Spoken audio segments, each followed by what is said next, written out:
Hello everyone. आज हम लोग प्रैक्टिस करने वाले हैं बहुत सारे questions dual nature of radiation and matter के। देखो, इस सीरीज़ का एक ही रीज़न है, जो नीट में मोस्ट ऑफ द क्वेश्चंस आते हैं ना, भले ही चैप्टर जितना भी लंबा हो, एनटीए के कुछ फेवरेट टॉपिक्स हैं, मोस्टली वो आसपास उसी से देता है। ठीक है, मोस्टली ऐसा होता है। तो अगर हम उन कंसेप्ट को एटलीस्ट अच्छे से प्रैक्टिस कर लेना, तो डेफिनेटली हमसे क्वेश्चन हो जाएंगे और बहुत ज़्यादा प्रोबेबिलिटी है कि वो उन्हीं टॉपिक के आसपास ही दे। ठीक है, तो आज हम लोग सिर्फ क्वेश्चन सॉल्व नहीं करने वाले हैं, हम लोग ये भी समझने वाले हैं कि एक क्वेश्चन को सॉल्व करने के लिए क्या अप्रोच होनी चाहिए। ठीक है, बेसिकली कि अगर मेरे पास एक फिजिक्स का क्वेश्चन है तो व्हाट इज़ दी वे, हम किस तरीके से उस क्वेश्चन को सॉल्व कर सकते हैं। उसके अलावा एक और चीज़ है कि आपको सबसे पहले पॉज करना है। ठीक है, पॉज करना है एंड देन उसके बाद आपको सॉल्व करना है। ठीक है, आप डायरेक्टली सॉल्यूशन मत देखिए ये कैसे हो रहा है, आप सबसे पहले पॉज कीजिए, एक बार जो अप्रोच मैं बताऊंगा उसको ट्राई करिए, और अगर आपने उस अप्रोच से प्रैक्टिस कर ली तो पक्का आपसे कोई सा भी क्वेश्चन हो जाएगा, अगर आपको कंसेप्ट के बारे में थोड़ा क्लैरिटी है तो। ठीक है, तो आओ चलो शुरुआत करते हैं कंसेप्ट से। तो सबसे पहले ये जो चैप्टर है dual nature of radiation and matter, तो इसमें सबसे पहले दो टर्म्स है, एक है रेडिएशन, एक है मैटर। देखो, सबसे पहले रेडिएशन क्या होता है। रेडिएशन होता है जैसे फोटॉन्स हैं, इलेक्ट्रोमैग्नेटिक वेव्स है, एक्सरेज है, ये सब जो होते हैं हमारे रेडिएशन में आते हैं। ठीक है, और मैटर में क्या, मैटर में कुछ भी हो सकता है, जैसे फुटबॉल है ना, और इलेक्ट्रॉन है, अल्फा पार्टिकल है, कुछ भी हो सकता है। बट हम लोग इस चैप्टर में मोस्टली याद करेंगे इलेक्ट्रॉन और अल्फा पार्टिकल की। रीज़न क्या, एक्चुअली बात ये है ना, डुअल नेचर मोस्टली तभी ज़्यादा अच्छे से दिख पाता है जब जो मास होता है ना वो काफ़ी छोटा होता है, जैसे इलेक्ट्रॉन और अल्फा पार्टिकल का होता है। फुटबॉल का मास ऑलरेडी ज़्यादा होता है, तो उतना अच्छे विजिबल नहीं हो पाता है।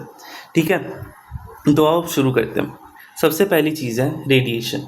रेडिएशन में देखो, हमको वेवलेंथ, जब भी रेडिएशन के बारे में बोले और हमको वेवलेंथ पता करनी हो, तो सिंपल सा फॉर्मूला है एनर्जी का, E is equal to H C by lambda. अब यहाँ से वेवलेंथ आराम से निकल जाएगी ना, एच सी बाई ई कर देंगे। ठीक है, कई बार हम लोग इसको एच न्यू भी लिख देते हैं, न्यू इज द फ्रीक्वेंसी। ठीक है, एच क्या है, Planck constant, C is speed of light. ठीक है, अब मैटर के लिए हम लोग लिखते हैं lambda is equal to H upon P, basically Planck constant upon momentum. अब मोमेंटम को ही मैं थोड़ा एक्सपेंड करूँ तो ये हो जाएगा एच अपॉन एम वी। ठीक है, इसी को मैं काइनेटिक एनर्जी के टर्म्स में लिख सकता हूँ H upon under root two M K E. ठीक है, अच्छा देखो, अगर मेरे पास एक चार्ज पार्टिकल है, उसको मैंने वी वोल्ट से एक्सेलरेट कर दिया। ठीक है, तो उसकी जो काइनेटिक एनर्जी हो जाती है वो होती है Q V, basically charge into potential. तो अगर मैं इसी चीज़ को लिखूं तो मैं इसको लिख सकता हूँ H upon under root two M Q V. Okay, तो ये है। अब क्या होता है ना, मोस्टली जो क्वेश्चन होते हैं, काफ़ी सारे PYQs ऐसे होंगे जहाँ पर वो हमसे बोलेगा कि भाई इलेक्ट्रॉन के लिखो। ठीक है, अब इलेक्ट्रॉन के लिए आपको Q की वैल्यू पता है, M की वैल्यू पता है, H की वैल्यू पता है, बट आप इसको हर बार पुट नहीं करोगे। ठीक है, क्योंकि मतलब काफ़ी कैलकुलेशन हो जाएगा, तो इसलिए हम फॉर इलेक्ट्रॉन हम इसको पहले से याद कर लेते हैं। जनरली जो होता है वो होता है 12.27 upon under root V angstrom. Angstrom आप जानते होगे 10⁻⁻10 मीटर को कहते हैं। ठीक है, ओके, तो ये तो हो गया हमारा पहला कंसेप्ट। अब इसके बाद जो हमारा दूसरा इंपॉर्टेंट कंसेप्ट आता है that is about photo electric effect. ठीक है, इसमें क्या होता है कि मान लो कि मेरे पास इधर पर कुछ मटीरियल है, अब उस पर मैंने यहाँ पर से रेडिएशन डाली। ठीक है, रेडिएशन मतलब बेसिकली फोटॉन्स है ना, फोटोन के पास कुछ अपनी एनर्जी होगी E। अब ये जो मटेरियल है इसका कुछ ऐसे थ्रेशोल्ड होता है, उसको हम वर्क फंक्शन कहते हैं, वर्क फंक्शन को फाई से डिनोट करते हैं। ठीक है, अब जब मैं रेडिएशन डालता हूँ और ये रेडिएशन अगर इसके वर्क फंक्शन से ज़्यादा है तो may be it's not always कि हाँ एक इलेक्ट्रॉन इससे एमिट होगा, ऐसा कुछ होता नहीं, मतलब कंपल्सरी नहीं, मे बी एमिट हो जाए। ठीक है, क्योंकि काफ़ी और भी जगह होता है जहाँ पर एनर्जी डिसिपिएट हो सकती है, ठीक है। तो मे भी हो सकता है कि इलेक्ट्रॉन निकल जाए। बेसिकली फोटोन आता है, अगर वो वर्क फंक्शन से ज़्यादा है तो देयर आर चांसेस कि इलेक्ट्रॉन इमिट हो जाए, उसको हम लोग फोटो करेंट वगैरह भी कह देते हैं। अब इसके लिए जो इलेक्ट्रॉन है वो एमिट हुआ बेसिकली किसी वेलोसिटी के साथ इमिट होगा। वेलोसिटी कहाँ से आई होगी? काइनेटिक एनर्जी से। काइनेटिक एनर्जी इसको कहाँ मतलब काइनेटिक एनर्जी होगी, है ना। यहाँ एक फॉर्मूला आता है, kinetic energy max is equal to E-5, ठीक है। E-5 मतलब जिस एनर्जी से फोटोन आया था, है ना, उसमें से अगर मैं वर्क फंक्शन को हटा दूँ तो जो एनर्जी का डिफरेंस होगा ना, वो हमारा मैक्सिमम काइनेटिक एनर्जी है, ठीक है। ओके, तो ये एक बहुत ही इंपॉर्टेंट कंसेप्ट है। अब इसके आगे तो आप लिख ही सकते हो कि मतलब कि एनर्जी क्या होता है। बेसिकली ये होता है hc/λ, ये थ्रेशोल्ड मतलब hc/λ0। बेसिकली ये तो सिंपल सब्सटीट्यूशन ही है, λ0 इज थ्रेशोल्ड वेवलेंथ, ठीक है। इसके अलावा देखो, मैंने अभी आपको बताया था ना कि kinetic energy for a charge particle, है ना, ईवी होता है। मतलब बेसिकली इलेक्ट्रॉन के लिए ईवी होगा, that is charge on electron multiplied by potential, ठीक है। तो कई बार स्टॉपिंग पोटेंशियल वगैरह के क्वेश्चन आ जाते हैं, तो वहाँ पर हम लोग EV0 लगाकर सॉल्व कर सकते हैं, ठीक है। इसके अलावा जो एक और कंसेप्ट जो कभी कभी पूछ लेता है, वो होता है कि ये आपका कोई ऑर्बिट्स है, ठीक है, या होता है आपका n=1, ये होता है n=2। तो यहाँ पर एक बहुत इंपॉर्टेंट रिलेशन होता है, वो होता है mvr=nh/2π, ठीक है। बेसिकली इंटीग्रल मल्टीपल होता है, ठीक है। ये जो फोर्स होता है that is equal to integral multiple of h/2π, ठीक है। तो ये एक तीसरा कंसेप्ट है जो आपको याद रखना है। मेजरली आप इसके स्क्रीनशॉट ले लीजिए, और आपको जब भी रिवाइज करना हो, बेसिकली इसके अंदर मोस्ट ऑफ दी थिंग्स हैं, फॉर्मूला है जिससे क्वेश्चंस आए। मेजरली आज तक इनसे क्वेश्चन आए हैं इन्हीं टॉपिक के आसपास।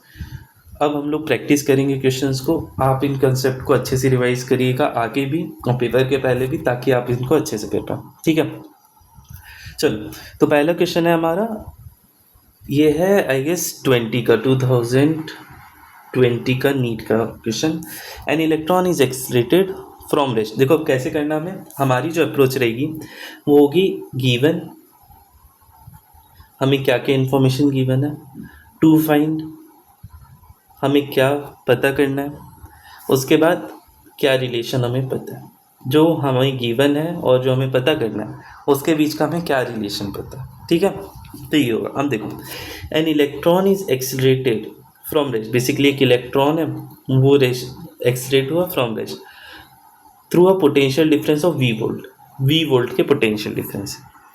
If the de Broglie wavelength of the electron is इतना, बेसिकली अब मुझे लिखना पड़ेगा कि लैम्डा जो है, मतलब लैम्डा गिवन है मुझे, तो बेसिकली पोटेंशियल डिफरेंस क्या होगा, ठीक है।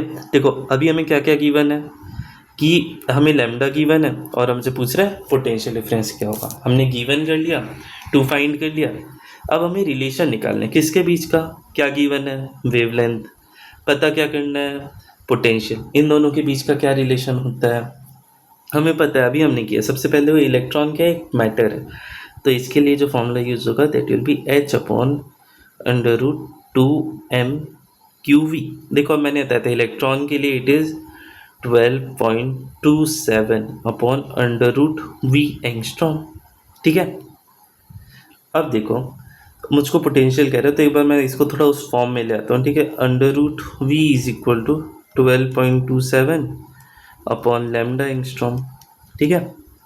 जस्ट अब वैल्यू सब्सटीट्यूट कर दो जल्दी जल्दी। 12.27 इंटू 10⁻⁻10 मीटर, और ये है अपॉन में 1.227 इंटू 10⁻⁻2 इंटू 10⁻⁻9 मीटर, ठीक है।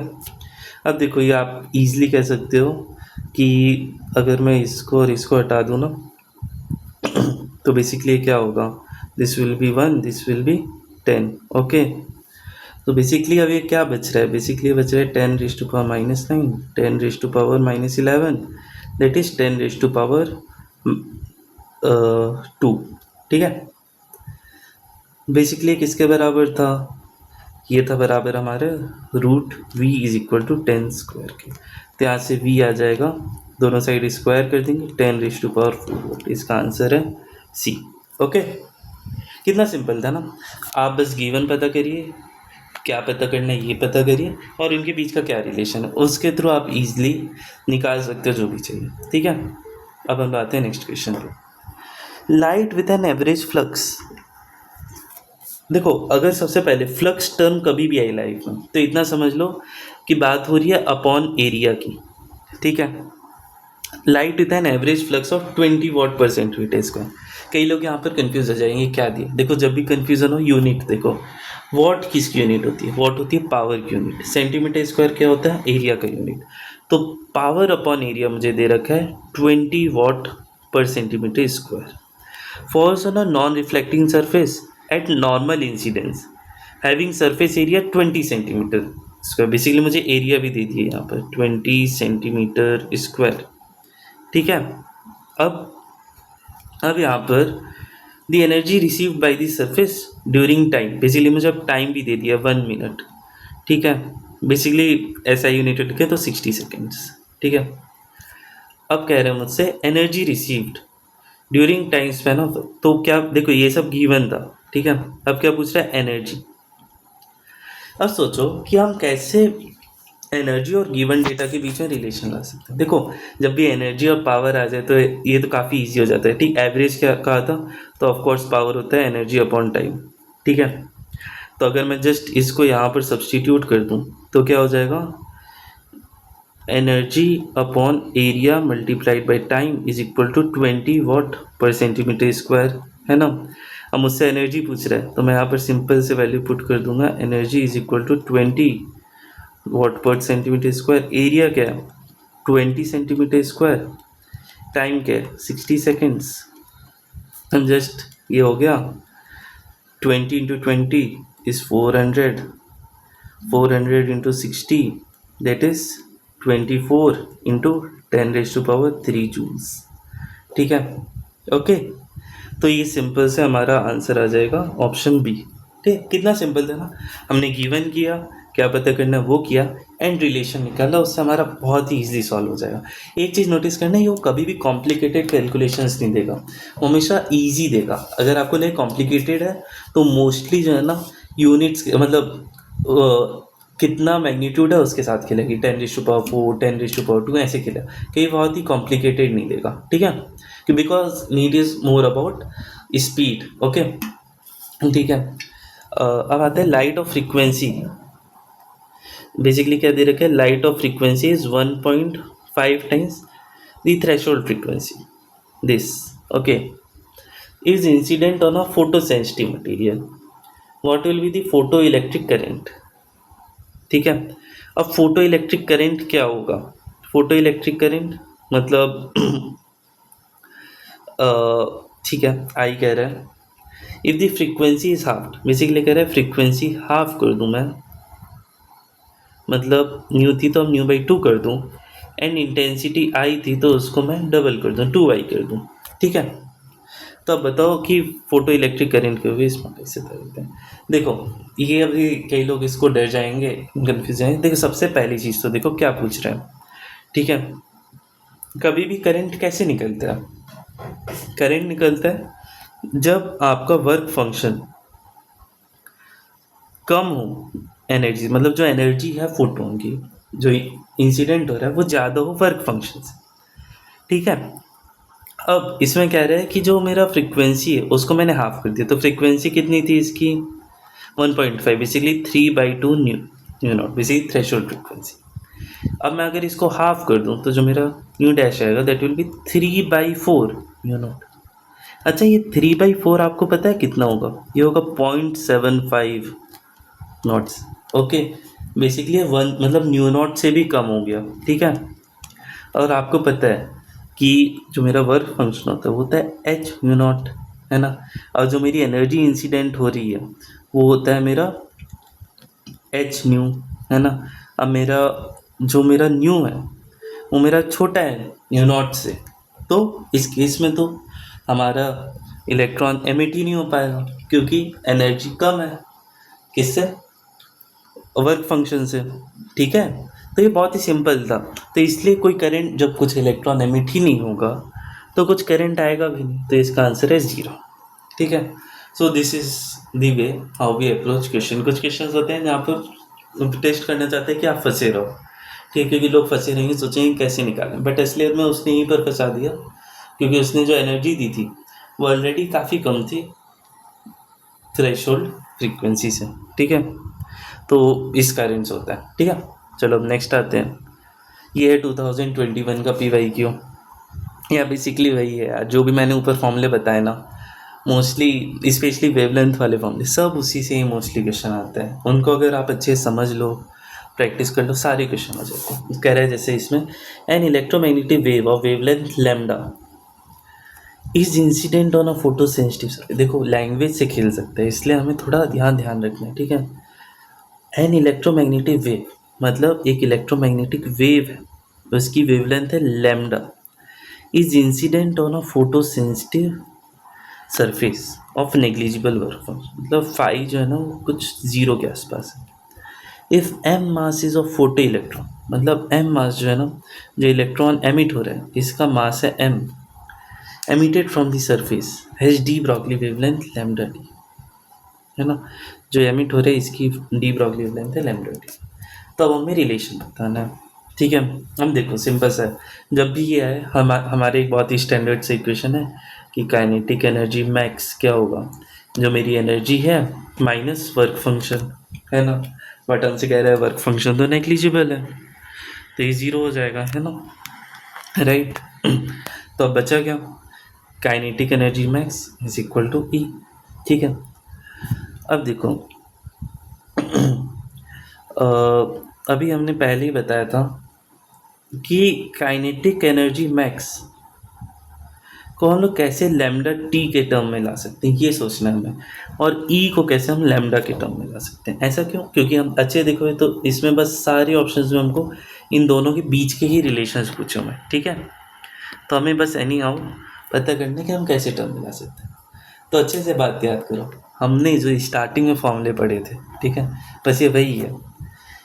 एक पार्टिकल के लिए क्या होता था, बेसिकली लैम्डा टी जो होगा वो होगा h/√2m/QV। अब क्योंकि वो जो है हमारा ये जो है हमारा इलेक्ट्रॉन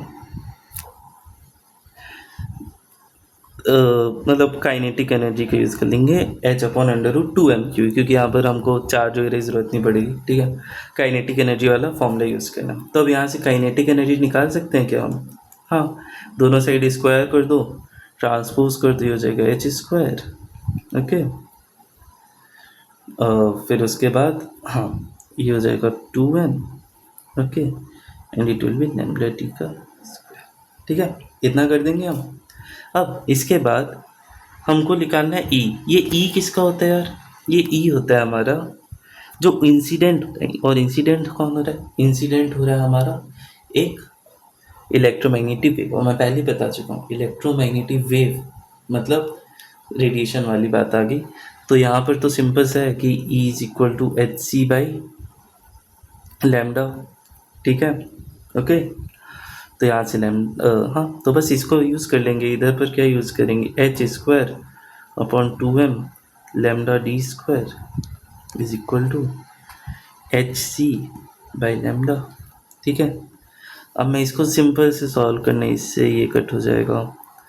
और बेसिकली क्या देखो, मोस्टली ऑप्शन में जो है लैम्डा जो है एक साइड में, तो हम लैम्डा को एक साइड लाते हैं। ठीक है, तो हम इसको उधर भेज देंगे, तो lambda is equal to 2mc/h multiplied by lambda t square. देखो ये कौन सा ऑप्शन है इसमें, 2mc/h लैम्डा टी स्क्वायर। ठीक है, तो इसका ऑप्शन डी जो है वो करेक्ट है।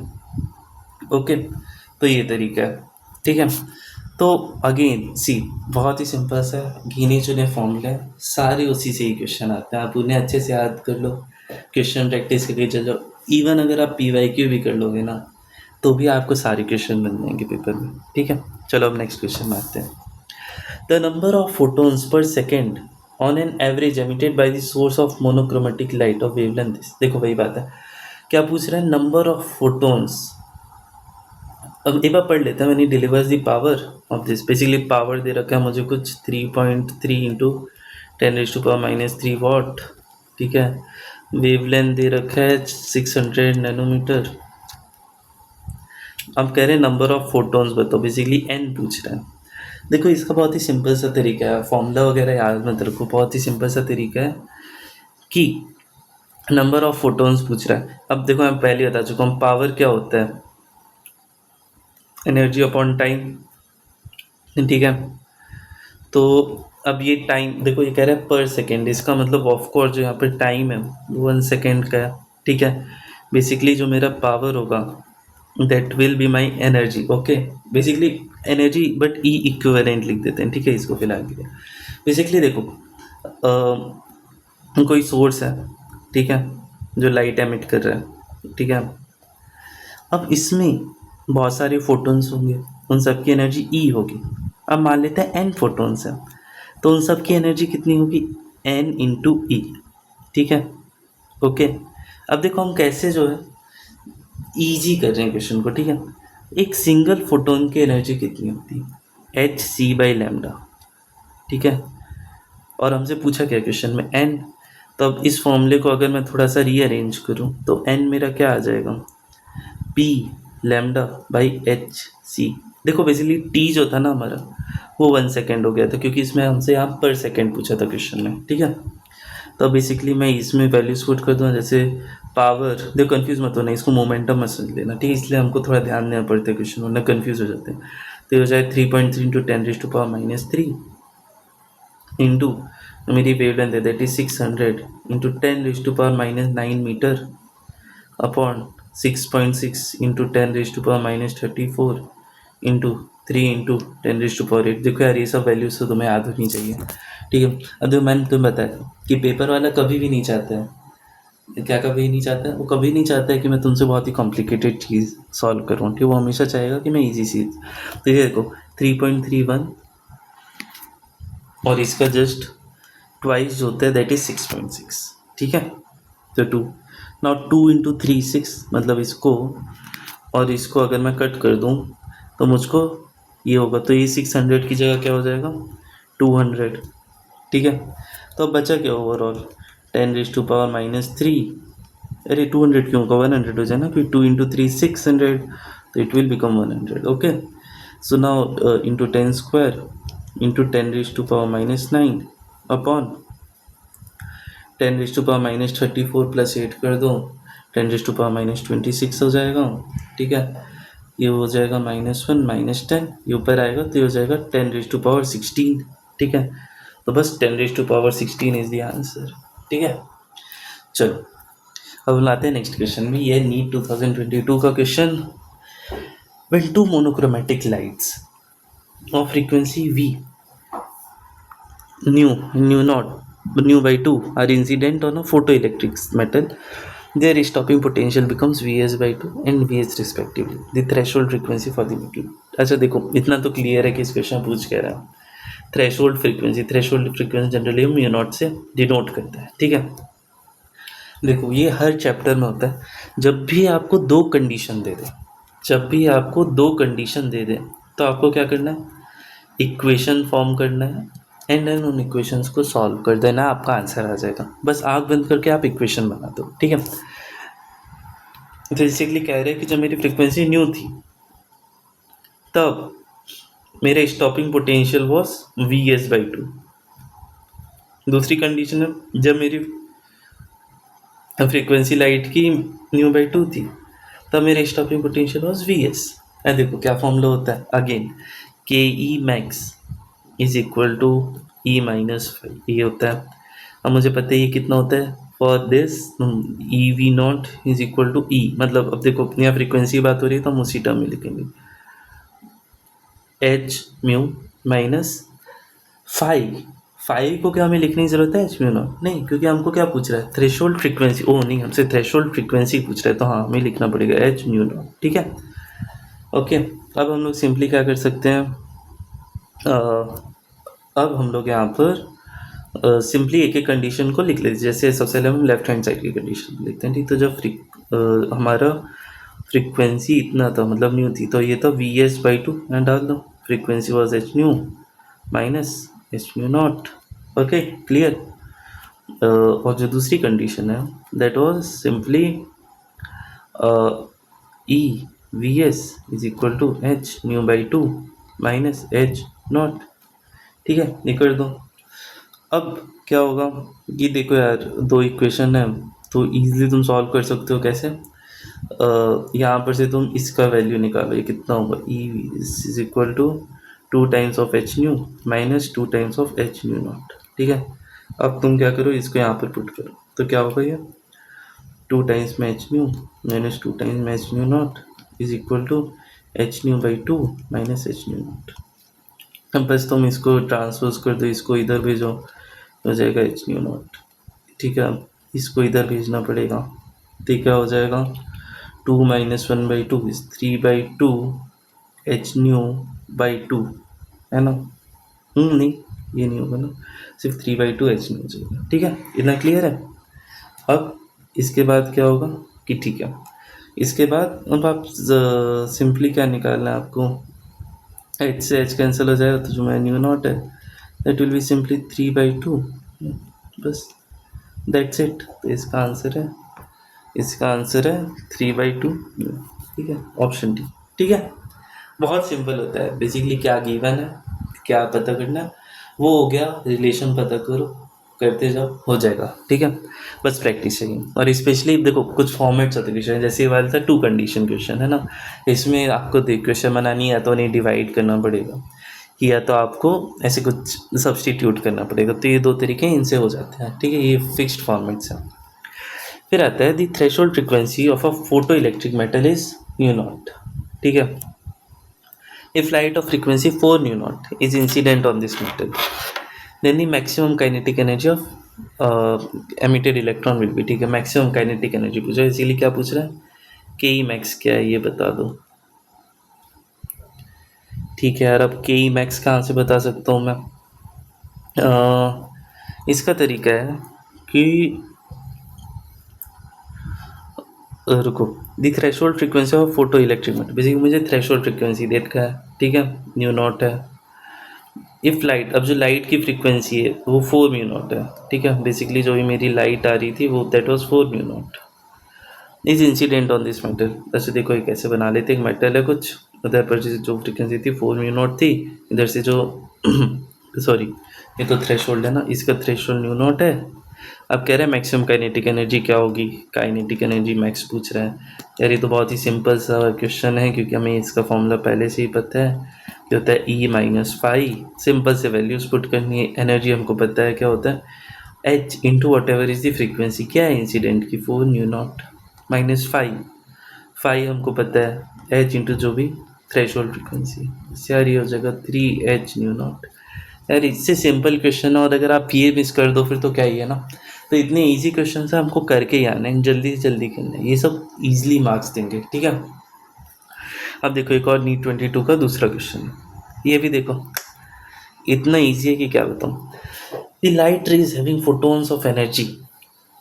ठीक है, देखो बेसिकली वही है यार, ऐसे बना लो, फोटोन्स ऑफ एनर्जी कितना था, 4.2 इलेक्ट्रोवोल्ट था on a metal surface having a work function, अब वर्क फंक्शन कितना है, 2.2 इलेक्ट्रोवोल्ट। अब पूछ रहे स्टॉपिंग पोटेंशियल क्या है। यार स्टॉपिंग पोटेंशियल का बता चुका हूँ, एक ही फॉर्मूला यार, k max is equal to e minus five. अब तुम्हें पता ही होता है ई वी नॉट, ई कितना है, मतलब जो इंसिडेंट है वो कितना है, 4.2 इलेक्ट्रोवोल्ट। देखो कभी कभी यूनिट लिखने के क्या फ़ायदे होते हैं वो अब आपको इस क्वेश्चन में पता चलेंगे।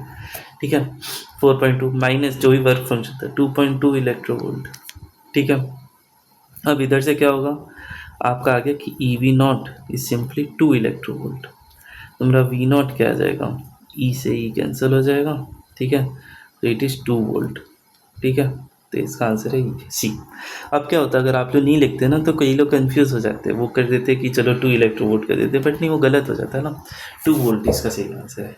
ठीक है, बट देखो भाई बहुत simple question, direct formula and values put, simple practice करो, आसानी से हो जाएगा। अभी देखो नीट 2023 का ये क्वेश्चन है, इसमें कह रहा है the minimum wavelength of x rays, the minimum wavelength of x rays produced by an electron. अच्छा एक बात बताओ, एक्सरे क्या है? ये एक टाइप की इलेक्ट्रोमैग्नेटिक वेव है ना। अब एक्सरे जो है मतलब रेडिएशन वाले में आएगा, ठीक है।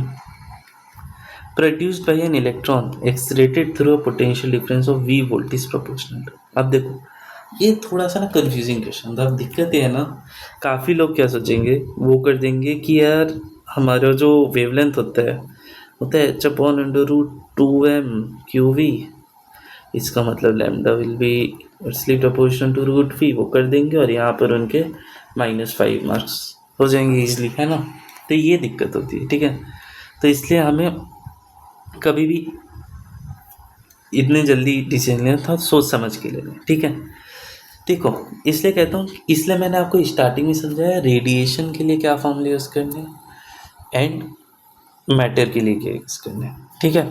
अब अच्छा the minimum wavelength of x rays produced by an electron accelerated through potential, एक इलेक्ट्रॉन है उसका ने एक्सरेट किया विथ v से, इज प्रोपोर्शनल टू, अब मिनिमम वेवलेंथ, ठीक है। देखो एक बात है ना कि अगर मैंने उसको v से किया, बेसिकली इलेक्ट्रॉन के पास कुछ काइनेटिक एनर्जी होगी। अब वो जब काइनेटिक एनर्जी है ना, वो एनर्जी जाएगी इसमें, किसमें? एक्सरे में, है ना। देखो जो मैक्सिमम एनर्जी हो सकती है इस फोटोन की, जो इसके एक्सेलरेशन से आएगी, that can be e max, मतलब वो तभी हो सकती है जब ये काइनेटिक एनर्जी पूरी की पूरी ही कन्वर्ट हो जाए इनटू जो एनर्जी है फोटोन की, है ना। इसका मतलब kinetic energy is equal to e max. इसका मतलब ई मैक्स कब, ई मैक्सिमम कब होगा? जब लैम्डा मिनिमम होगा, समझे। इसलिए इस क्वेश्चन में वेवलेंथ नहीं पूछा, मिनिमम वेवलेंथ पूछा, ठीक है। क्योंकि ये चाहता है कि सारी जो काइनेटिक एनर्जी थी वो मेरे फोटोन में के पास चलेगी, ठीक है। तो इसलिए kinetic energy is equal to hc/λ। अब देखो मैं बता चुका हूँ, एक चार्ज पार्टिकल उसको किसी पोटेंशियल डिफरेंस से आपने किया है ना कभी भी एक्सलेट, तो उसकी काइनेटिक एनर्जी होती है EV, है ना। अब this is what E max is hc/λ mean, ठीक है। अब मुझसे क्या पूछा था, द मिनिमम वेवलेंथ किसके प्रोपोर्शनल होगी, ठीक है। मतलब बेसिकली लैम्डा मीन किसके प्रोपोर्शनल होगा, तो वो आ जाएगा hc/EV। यार अब क्या बोलेंगे, सब तो कांस्टेंट टर्म्स हैं, तो lambda min will be inversely proportional to v, ठीक है। तो इसका ऑप्शन ए सही होगा, ठीक है। ये थोड़ा सा कंफ्यूजिंग था, इसमें मुझे पता है मैक्सिमम लोगों ने इसको गलत किया होगा, क्योंकि मतलब मैक्सिमम मतलब मेजर, क्योंकि थोड़ा कंफ्यूजिंग हो जाता है, ठीक है ये वाला, ठीक है। तो इसलिए 1/v हो जाएगा। अब कह रहे हैं the work function of caesium potassium and sodium, ये तो बहुत चिंदी क्वेश्चन है यार, अब इसमें क्या ही बोलूँ मैं, मतलब लिखने की ज़रूरत ना पड़ेगी आपको, इतना ईजी है। वर्क फंक्शन है सीजियम पोटेशियम सोडियम का, इतना दे रखी कुछ value. If incident electromagnetic wave radiation है, ठीक है। जो इंसिडेंट इलेक्ट्रोमैग्नेटिक वेव है उसका जो रेडिएशन है दैट इज़ 2.2 इलेक्ट्रोवोल्ट। अब कौन सा सरफेस जो है ना फोटो इलेक्ट्रॉन करेगा, अब देखो कब करता है। अच्छा देखो मे लिखा है, ठीक, क्योंकि इसमें ओके कब करता है, जब जो मेरी एनर्जी इंसिडेंट हो रही है वो ज़्यादा हो वर्क फंक्शन से, तब देयर आर चांसेस कि वो एमिट करे, ठीक। तभी तो हम कहते हैं ना कि K E max is equal to E-5। अभी के ई मैक्स कब पॉजिटिव होगा, जब मेरा ई जो होगा ना that will be more than the work function. तुम देखो अब कि किसके में जो वर्क फंक्शन है वो बेसिकली कम है 2.2 इलेक्ट्रोवोल्ट से। बताओ बेसिकली 2.2 इलेक्ट्रोवोल्ट से कम होना चाहिए वर्क फंक्शन। 2.14 हाँ है, 2.3 नहीं है तो ज़्यादा है, 2.75 नहीं ये भी ज़्यादा है। तो इसका आंसर है caesium only, option D. Okay so this is the, काफ़ी इजी क्वेश्चन था, 2023 में आया था। चलो अब नेक्स्ट क्वेश्चन करते हैं। अगेन ये भी क्या 23 में इतने इजी क्वेश्चन आए थे, क्या बताऊँ। The maximum kinetic energy of emitted photo electron in photo electric effect is independent of, देखो पहला ऑप्शन है बेसिकली कह रहा है कि जो मैक्सिमम काइनेटिक एनर्जी होता है, जो काइनेटिक एनर्जी जो हमारा फोटो इलेक्ट्रॉन होता है वो किसी काइनेटिक एनर्जी के साथ निकलता है, तो पूछता है हमसे ये मैक्सिमम काइनेटिक एनर्जी किससे इंडिपेंडेंट है, मतलब किस चीज़ पे डिपेंड कर। देखो अब सिंपल सी आता है ई माइनस फाइव, ये जो था ना फॉर्मूला, तो कुछ ये फॉर्मूले से ही आ जाएगा work function of matter, but यार फॉर्मूले में ही वर्क फंक्शन है तो ये तो गलत हो गया। इंटेंसिटी ऑफ इंसिडेंट रेडिएशन, देखो वैसे बात तो सही है कि ऑप्शन बी सही है, बट ठीक है चलो मान लेते हैं कि आपको कन्फ्यूज़न था, ठीक है। तो आपने क्या किया कि आपने बोला कि ठीक है चलो बी पे बाद में देता हूँ, बाकी ऑप्शन को देखता हूँ एलिमिनेट होने के लिए। Frequency of incident radiation, incident radiation मतलब ये होता है एच न्यू, तो ऑफकोर्स इस पर भी डिपेंड करती, तो सी भी नहीं हो सकता। Wavelength of incident radiation basically ये होता है एच सी बाई लैम्डा, इसी की बात कर रहे हैं यार, इसी को दूसरे फॉर्म में लिख दिया, तो इस पे भी डिपेंडेंट है, तो ये भी नहीं हो सकता। मतलब इंटेंसिटी पे डिपेंड नहीं करता है, ठीक है। तो जो काइनेटिक एनर्जी होती है that is not dependent on intensity, ठीक है, ओके। अब एक और क्वेश्चन आया था, that was the de Broglie wavelength associated with an electron accelerated by a potential difference of इतना इज गिवन। भैया देखो मैं इसका बहुत सिंपल से बता चुका हूँ, आधे ज़्यादा तो वेवलेंथ के फॉर्मूले पे आते हैं। अब इसका क्या फॉर्मूला है, चलो जल्दी से बताओ। सेल बताओ गिवन क्या है, गिवन है आपको V जो कि 81 वोल्ट, और आपको निकालना क्या है डी ब्रॉगली वेवलेंथ। इन दोनों के बीच का रिलेशन आपको पता ही होगा, आप तो अरे ठीक है होगा √2m⁴ है ना। बट यार अब मैं पहले बता चुका हूँ इलेक्ट्रॉन के लिए तो आप याद ही कर लो क्या होते हैं इलेक्ट्रॉन के लिए, दैट इज 12.27 अपॉन √V, और ये होता है एंगस्ट्रॉम में, ठीक है। ओके अब कुछ नहीं यार V रख दो तो ये आ जाए 12.27 अपॉन √81 एंगस्ट्रॉम। 12.27 अरे √81 बताओ कितना होता है, 12.27 अपॉन 9 एंगस्ट्रॉम। अब कई लोग बोलेंगे कि यार भैया अब इसको कैसे सॉल्व करें, तो यार यही कह रहा हूँ कि वो कभी चाहते ही नहीं कि आप ये सब चीज़ सॉल्व करो। ये क्या रीज़न है, अच्छे से देखो, ये जो भी सारे ऑप्शन है इन सब में जो भी वैल्यूज़ है वो ऑलमोस्ट सेम है, जो डिफरेंस है that is of magnitude, basically 10⁻⁴ जो भी है ना उसका डिफरेंस है बस, एट द एंड वैल्यू तो सेम है। और it is intuitively very easy कि 1 इज़ 9, 9 × 2 इज़ 18, तो सिंपल से आता है कि ये 1 पॉइंट समथिंग होगा, ठीक है 1 पॉइंट समथिंग होगा, और ऑप्शन में दिख रहा है तो हाँ ऑफकोर्स 1.36 एंगस्ट्रॉम होगा, एंगस्ट्रॉम होगा, ये याद रखना क्योंकि ये फॉर्मूला एंगस्ट्रॉम के लिए, मतलब वैल्यूज है एंगस्ट्रॉम में। अब ऑप्शन सारी नैनोमीटर में, अब मैं क्या करूँ यार नैनोमीटर में, तो सिंपल से कन्वर्ट कर दो ना, 1.36 इंटू 10⁻⁻1, 10⁻⁻1 उधर दे तो हो जाएगा नैनोमीटर, तो ये कितना हो जाएगा 0.136 नैनोमीटर, बस option D is the answer. Very simple question, okay. देखो ये तो थ्योरेटिकल था, अगर आपने मतलब कंसेप्ट आप जहाँ से भी पढ़ें अगर आपने कंसेप्ट पे थोड़ा अच्छे ध्यान दिया तो ही ईजिली हो जाएगा। Energy of photon is E is equal to H। यार मतलब ये तो इतने क्वेश्चन कर लिए, अब तो पता ही होगा कि एक फोटोन की energy is equal to H। Velocity of photon is C, सही बात है, जो फ्री स्पेस में हमारा फोटोन की वेलोसिटी होती है वो स्पीड ऑफ लाइट के बराबर होती है, ठीक है। The momentum of a photon is P is equal to H by C। कई लोग कंफ्यूज हो जाएंगे बट मैं बता दूं कि आपने कहीं पढ़ा होगा कि E is equal to PC, है ना। अगर आप E को H न्यू लिख दो और PC तो इधर से आप मोमेंटम निकाल सकते हो H न्यू बाई C, ठीक है। तो मोस्टली तो ये भी है ना हमारे सही है ना। अब देखो बट जब मल्टीपल हो ना तो आपको जो है ना ऐसे ज़्यादा मतलब थोड़ा आप इसको थोड़ा सा डाइसी और कन्फ्यूज हो इस पर, तो ठीक है थोड़ा वेट करो, आगे ऑप्शन चेक करो, है ना। In a photon electron collision both total energy and moment, total moment obvious सी बात है ना कि मोमेंटम और एनर्जी तो कंजर्व्ड ही रहेगी, है ना। और somehow momentum is related to energy, ठीक है, तो ऑफ कोर्स दोनों कंजर्व्ड रहते हैं। फोटोन पोजेस पॉजिटिव चार्ज, यार मतलब ये तो बहुत ही बेसिक सी बात है कि फोटोन जो होता है उसके पास कोई सा भी चार्ज नहीं होता, इट्स न्यूट्रल, ठीक है। सो ऑफ कोर्स ई गलत है, ठीक है। अरे देखो अब तुमको मे भी हो सकता है डाउट हो इस सी वाले पे, है ना, तो हम लोग ऑप्शन एक बार चेक कर लेते हैं, ठीक। बेसिकली ई गलत है, तो जिस जिस ऑप्शन में ई है उसको हटा दो, इसमें ई है हटा दो। अब ये बचा, और तुम्हें पता है ए बी और डी सही है, तो ऑफकोर्स ए, इसमें डी नहीं है तो ये नहीं हो सकता, इसमें बी नहीं है तो ये नहीं हो सकता, तो ऑफकोर्स ये होगा, ठीक है। तो अगर आपको इतने सारे ऑप्शन, मतलब कई बार इतने सारी स्टेटमेंट हैं, तो आपको इतना ज़्यादा लोड नहीं लेना। आगे की स्टेटमेंट देखो, हो सकता है कि ऑप्शन इतने ईजिली आप कर सकते हो एलिमिनेट कि आप कंफर्म हो जाए, क्लैरिटी आ जाएगी, ठीक है। चलो, ऐसे तो बहुत ही बेसिक क्वेश्चन था, ठीक है। अब ग्राफ वाले क्वेश्चन पे आते हैं, ठीक है यार। अब ग्राफ वाले क्वेश्चन की बात ऐसी होती है ना कि इनका अप्रोच करने का ये तरीका होता है कि आपको समहाउ लिखना है जो भी वाई एक्सिस पर है, मतलब जो भी इधर है, और जो भी एक्स एक्सिस पर है। एक्स एक्सिस पे क्या है, एनर्जी। इन दोनों के बीच का बेसिकली आपको रिलेशन निकालना है, वाई और एक्स के बीच का।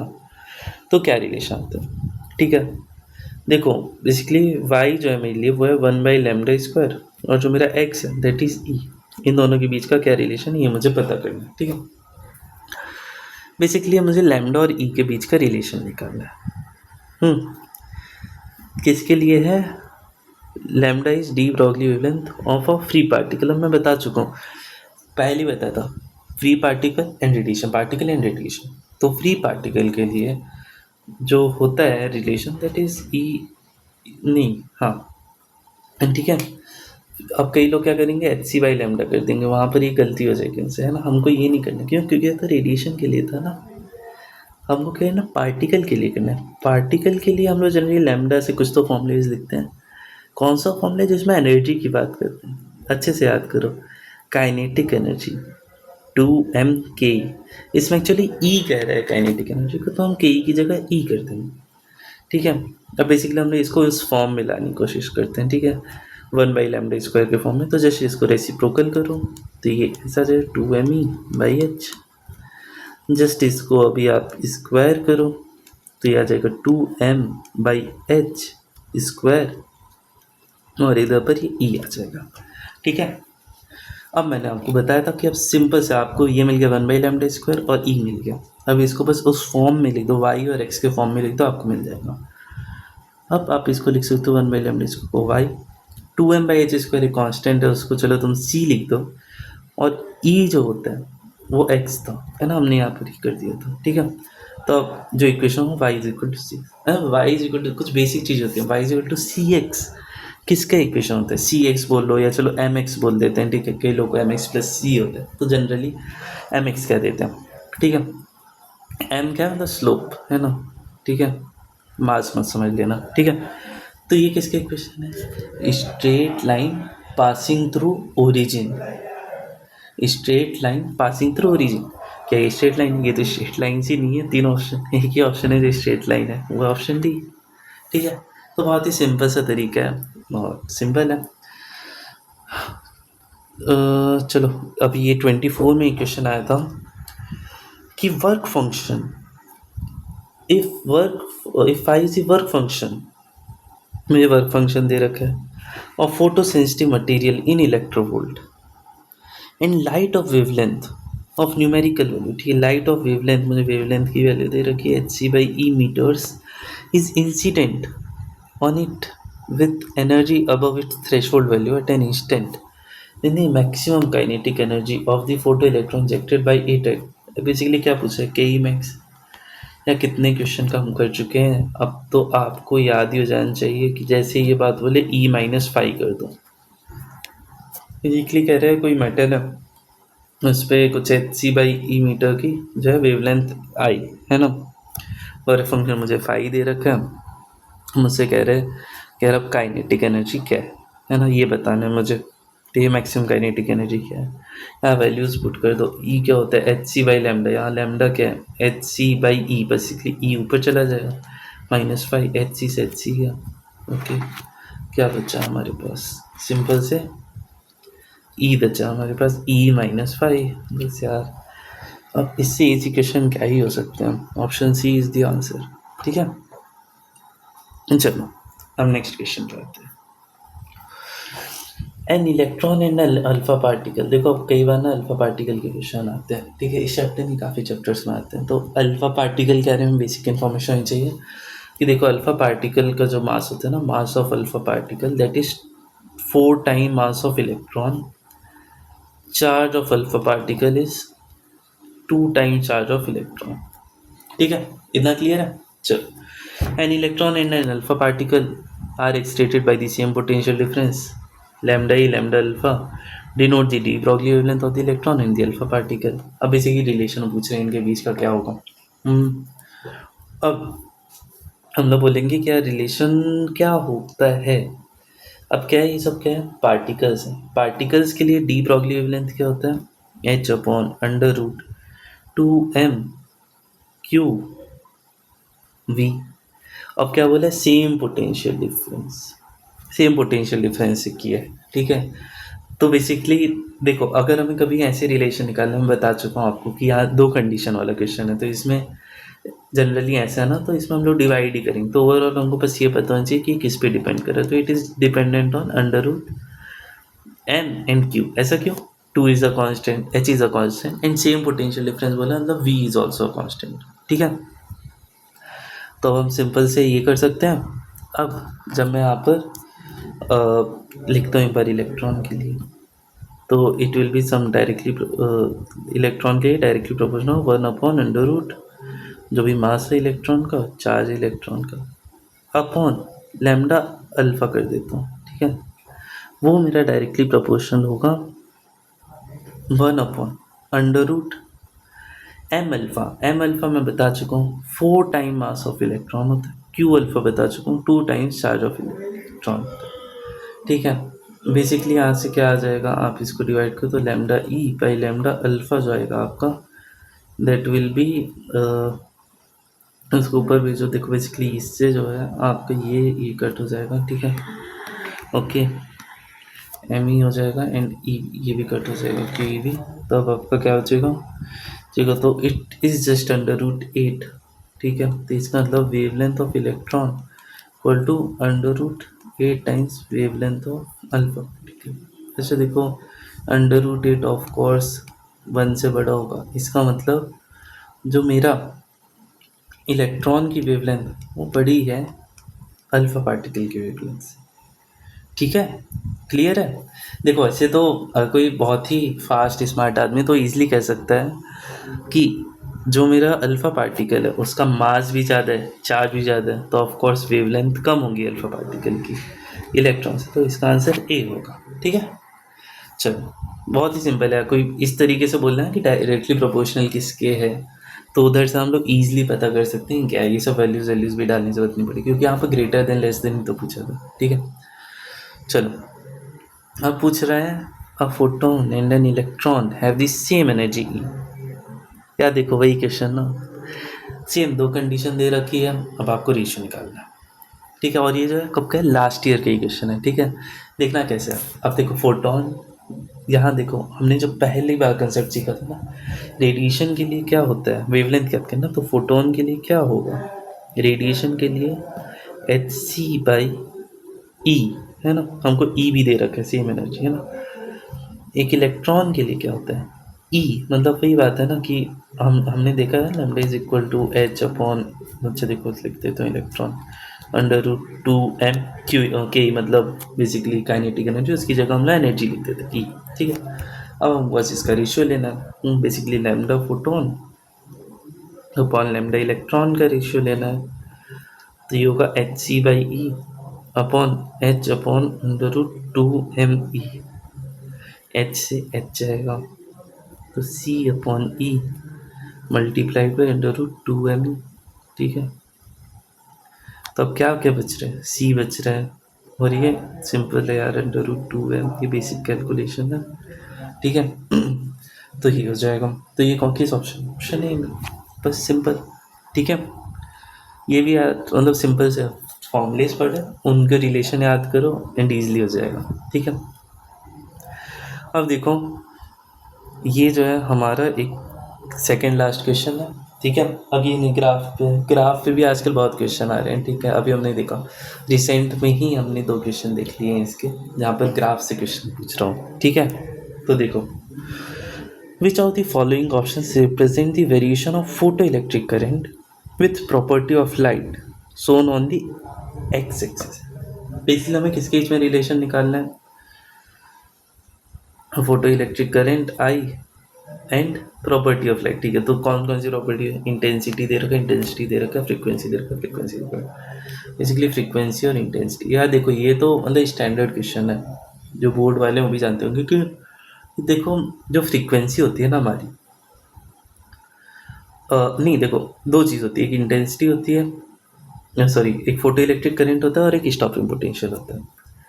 जो हमारा फोटो इलेक्ट्रिक करंट होता है वो किस पे डिपेंड करता है, फोटो इलेक्ट्रिक करंट सिर्फ और सिर्फ इंटेंसिटी पे डिपेंड करता है, फ्रीक्वेंसी पे नहीं, ठीक है। इसका मतलब इसमें सी और डी में से कोई सा भी ऐसा ऑप्शन नहीं है जिसमें ऐसे मतलब होता, तो क्या रिलेशन होता ना, इधर फ्रीक्वेंसी है और इधर फोटो इलेक्ट्रिक करंट है, तो तो जो रिलेशन होना चाहिए था वो कुछ ऐसा होना चाहिए था कि एक स्ट्रेट लाइन है सी, ठीक, क्योंकि वेरी नहीं कर रहा है, ठीक है।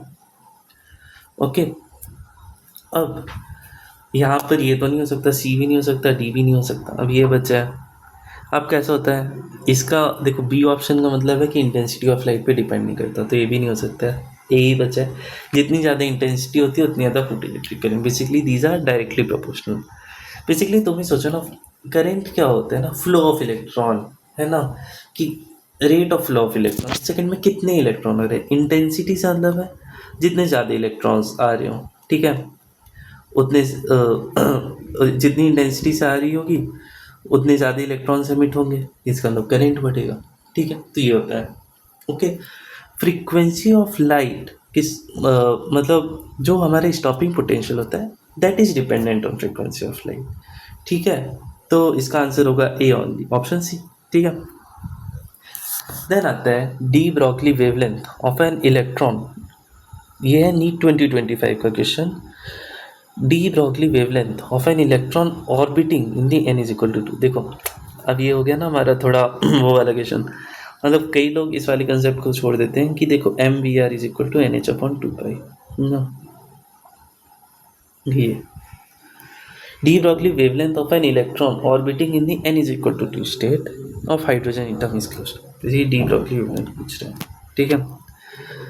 यार अब ये कैसे निकालूं, देखो ये क्या है, अगेन पार्टिकल है, तो बेसिक पे जाते हैं, lambda is equal to H upon p, momentum क्या होता है एच अपॉन एम वी, है ना। अब मैं एम वी कैसे लाऊं, एम वी मैं लाऊंगा इधर से, ठीक है। इस वाले को मैं सिंपली लिख सकता हूँ m v is equal to n h upon 2 pi r, ठीक है। तो h upon n h 2 pi r ऊपर आ जाएगा ना, है ना, 2 पाई आर। अभी क्या होगा, एच से एच कैंसिल हो जाएगा, ठीक है। तो अब क्या बचा, 2 पाई आर अपॉन एन, ठीक है। अब तुम बोलोगे यार अब मुझे रेडियस तो पता नहीं है यार, तो रेडियस तो मतलब हिंट दे ही रखा है, given is Bohr radius is 0.052 nanometre, ठीक है। Bohr radius is 0.052 nanometre. Bohr radius क्या होती है, n is equal to 1 for hydrogen atom. तो अब क्या रिलेशन होता है ये हमें याद होगा, ठीक है। ये होता है कि जो रेडियस होता है nth ऑर्बिट का, that is basically Bohr radius को हम लोग ए नॉट से डिनोट करते हैं, multiplied by n square by z होता है वैसे तो, बट चलो यहाँ पर हाइड्रोजन है तो जेड विल बी 1, एंड किसमें पूछ रहा है एन इक्वल टू 2 ना, बेसिकली एन इक्वल टू 2, तो बेसिकली दिया हो जाएगा हमारा ए नॉट इंटू 4। इवन हमें ए नॉट की वैल्यू भी दे रही है यार, इससे ज़्यादा क्या चाहिए, 0.052 इंटू 4, है ना। इसको जब आप सिंपली सॉल्व करोगे तो it will be 0.204 nanometre, sorry 208 nanometre, है ना। अब इसके बाद अब आपको आर की वैल्यू मिल गई है ना। तो अब आपको आर की वैल्यू मिल गई है तो आप सिंपल जाके पुट कर दो 2 इंटू 3.14 अपॉन 2 इंटू आर की वैल्यू क्या है 0.208। ठीक है, 2 से 2 कैंसिल हो जाएगा, बचा क्या। अच्छा देखो ये सब नैनोमीटर में था, ठीक है, नैनोमीटर लिख दो पहली बात तो, ठीक है, ताकि यूनिट का कन्फ्यूज़न ना हो जाए। मैं इसको थोड़ा इरेज कर देता हूँ क्योंकि जब नहीं है तो ठीक है। अब 3.14 इंटू देखो यार 3 इंटू समथिंग 0.2 समथिंग है ना, ऑफ कोर्स। अच्छा देखो फिर भी कई कई बार कंफ्यूज हो जाता है, हम सिंपल से इसको मल्टीप्लाई कर देते हैं, इसको अप्रोक्सीमेट करके 3.14 इंटू 0.2 कुछ अच्छा देखो ये कितना होगा 0.628 समथिंग है, कुछ तो ऐसे आएगा, मतलब अप्रॉक्सीमेशन चाहिए होता है, तो हमको चलो यहाँ पर से ऐसा मिल रहा है नैनोमीटर। ठीक है, इसके नियरेस्ट में कौन सा दिख रहा है आपको, देखो अगेन मैग्नीट्यूड की बात आ गई ना, मैग्नीट्यूड में क्या कह रहा है 0.6 नैनोमीटर टाइप्स ना, ये इसमें दिख रहा है डी में। अब आपने बोला ये कैसे किया होगा, मतलब मैंने इतने जल्दी कैसे किया, तो ये 0.208 है ना, इसको मैं राउंड ऑफ करके 0.2 कर सकता हूँ। बेसिकली 2 इंटू 3.14 कितना होता है 6.28, पर यहाँ पॉइंट भी था तो एक पॉइंट लगाना पड़े तो 0.628, तो इसका आंसर इस तरीके से 0.628 है। तो थोड़ा सा इंटरेस्टिंग क्वेश्चन था, क्योंकि जनरली लोग इस कंसेप्ट को स्किप कर देते हैं कि m v r is equal to n h upon 2 का, बट ठीक है इंटरेस्टिंग। बट आप देखोगे मेजॉरिटी ऑफ जो क्वेश्चन थे वो घूम फिर आके lambda is equal to H by P या lambda is equal to H C by E या मोस्टली काइनेटिक एनर्जी, यही सब पे पूछ रहा था। ठीक है, हमने लगभग ये 19-20 क्वेश्चन किए हैं। ठीक है, और इससे आपकी इतनी प्रैक्टिस हो गई होगी कि अब पेपर में क्वेश्चन आ जाए ना, तो there is 90% chance, even 95% chance कि वो क्वेश्चन आपसे भी जाएगा। ठीक है, और वो बहुत जल्दी होगा। ठीक है, बस आप जो मेरी फर्स्ट स्लाइड है ना उसको एक बार अच्छे से आप जो है रिवाइज कर लीजिएगा इस वाले को। ठीक, क्योंकि आप देखो हम जितने क्वेश्चन सॉल्व किए सब इसी के अंदर से थे। ठीक है, चलो थैंक यू, फिर मिलते हैं नेक्स्ट वीडियो में, bye bye, all the best.